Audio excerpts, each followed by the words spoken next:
Our next speaker is JoAnn Lamm, and JoAnn has a long history with Bobby Cagle, the Commissioner of DFACS, going back to North Carolina days. JoAnn was the Deputy Director of Social Service in North Carolina, which is how Bobby first met her. Then was with the American Humane Association, do I have that right? Part of the time. Part of the time. And actually worked here in Georgia under previous DFACS leadership around 2008, is that correct? 2010, off by a couple of years. Looking at our differentiated response, and she's going to speak to us today about differential response, which can be both a blessing if utilized correctly and can be a curse to children if utilized incorrectly, because it can allow some things to happen that shouldn't happen. So, but it's an important part of the conversation to understand about child protective services because these cases, as Bobby showed you in the and some of the information, you know, they can go one of two ways. And what counts the most is the direction that they go in is the appropriate one given the circumstances of the child. So JoAnn is here today to update us on this and talk a little bit about what's happening with differential response. So please join me in welcoming JoAnn Lamm. Well, thank you very much. I didn't come dressed to wear this thing, so if I move around too much, and I do tend to move, I'll just try to make sure I hold it. It's a pleasure to be here today with you. As has already been mentioned, I do have a long connection with Bobby from North Carolina. He and I speak of our conversations with each other as being sometimes spirited, but that's good. That worked out well for us. Bobby was a part of a huge child welfare initiative that we did in North Carolina, which included differential response. And so I will come to you and I will own it, that I do have a certain bias towards differential response, because I believe when it's implemented appropriately, I believe it can show tremendous results. And we'll talk about those just a little bit. So thank you for allowing me to come today to spend some time with you. What I've been asked to do is to provide you an update with what's going on nationally with differential response. How many states are implementing it, just what's happening, what's the impact, what are the challenges around differential response, and then to talk a little bit about your own state's experience. You implemented what was called differential response around 2004. And in 2010, as Stephanie mentioned, I was asked to come in and do a practice analysis of what was then called diversion. And so many of you around the room may have heard the word diversion. And then diversion, that word went away and it was changed to family support. And so some things have happened since then that have occurred in your state. So I'll talk a little bit about your own experience and some of my assessments back in 2010, but we're going to focus more on what's happening today. We're going to talk about the impacts, the benefits, the challenges, and then I'm going to offer some recommendations, because North Carolina was one of the first states that implemented a differential response. And so I have some history with it. And then since I retired from North Carolina in 2008, I have done a fair amount of private consulting. And some of that has also been around, well, everything has been around child welfare, but some of that has been around differential response. So just to make sure that everybody knows what I'm talking about when I say differential response, here's just the basics of all basics. Differential response is really an approach that allows for more than one way for a child welfare agency to respond to reports of maltreatment that have been accepted by the agency. If you remember, you've heard in the past about some reports that are screened out that don't meet the level of criteria that are abuse and neglect or maltreatment. But differential response allows for more than just one way of responding to those cases of maltreatment. And typically in the states that have implemented differential response, there's two responses. And every state will call it something a little different. Typically what you'll hear is there's one track or one response that's known as the investigative response.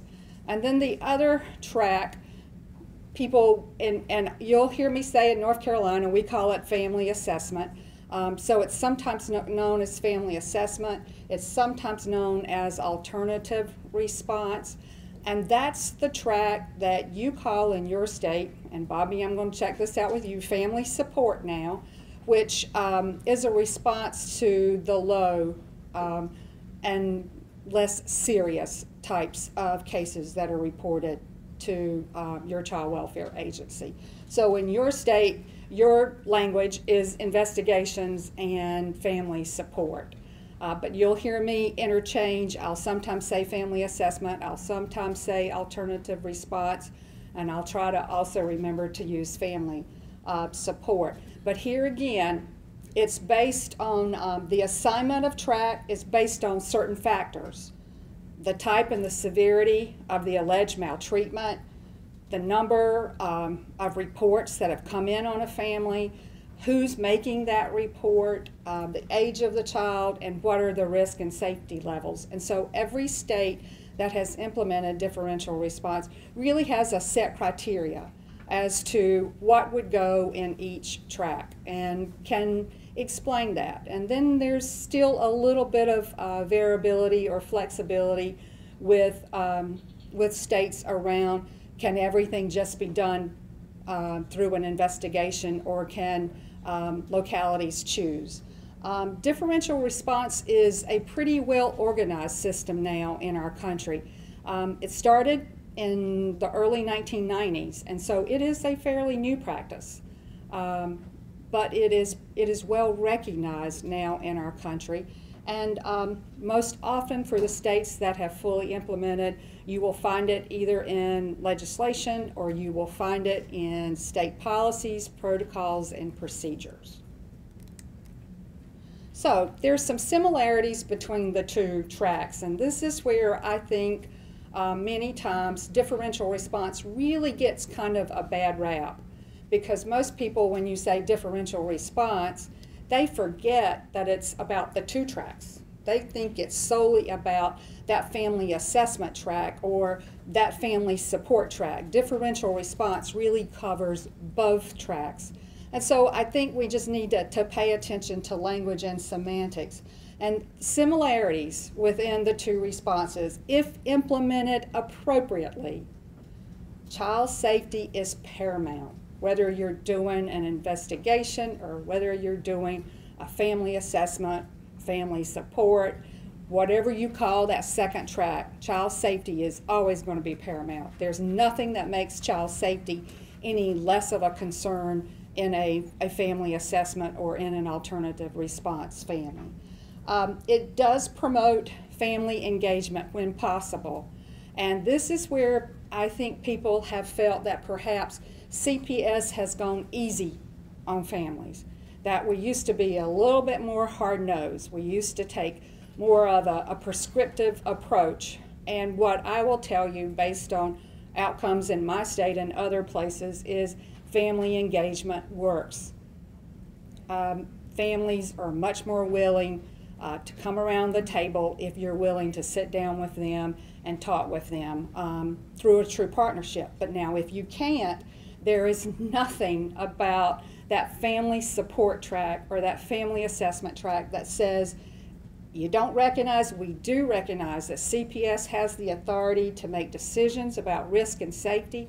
We have the authority to make decisions about removal, out-of-home placements, and service provisions. So with both responses, with both tracks, you still have the same CPS authority. So if a child is not safe in a family assessment or in an alternative response, you still can remove those children. Nothing has changed about CPS authority. And then also the similarity is we need to really rely on community partners to help with the service provision. Back in the early 2000s, I think the child welfare agencies across our country thought that we had to do it all by ourselves.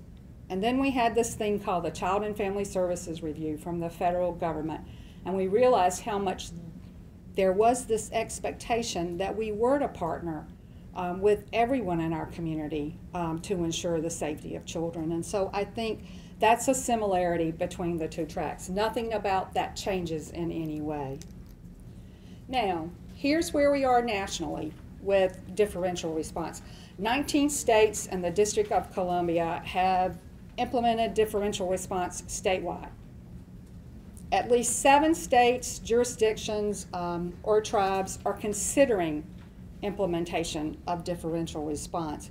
There have been multiple evaluations that have been conducted, and the most recent comes from the Quality Improvement Center on Differential Response, and it was conducted in 3 states, Illinois, Colorado, and Ohio, and the findings were just released July of this year. And so we've had data, we've had evaluations that have started since the early 1990s, and the 2 states primarily that started differential response was Missouri and Florida. Minnesota came on pretty much after that, and then North Carolina followed, and now, as you can see, we have almost half the country that has implemented differential response statewide. Here's the map, and you have a copy of it in your PowerPoint. You probably are going to be interested when you see the gray states where it says discontinued. Why in the world, if differential response works, why would 3 states discontinue it? The states that have discontinued it are Illinois, West Virginia, and Alaska. To be quite honest, I'm not quite sure what happened in West Virginia. In Illinois, basically what they said was they were facing a huge budget crisis and could not afford differential response. Now, there's always caveats to every situation. And what Illinois was doing in their differential response system, if you remember that alternative response, that family assessment track, Illinois had built into their system that they would not only have caseworkers that did those assessments, they also funded community partners to work with those caseworkers, and so that was an additional cost. And so I think when we say it's not cost effective, we need to then look at each state and how they implemented it, because Illinois had another layer of cost that the other states that have implemented didn't have. Alaska, quite honestly, when I think we had struggles here, in North Carolina and in Georgia, when you hear their state child welfare director talk about how you have to get a social worker on a helicopter to fly across their state to respond to a report. I mean, Alaska is huge. It's absolutely huge, and so I think it just wasn't the best plan for them at that time. But I cannot tell you why West Virginia discontinued.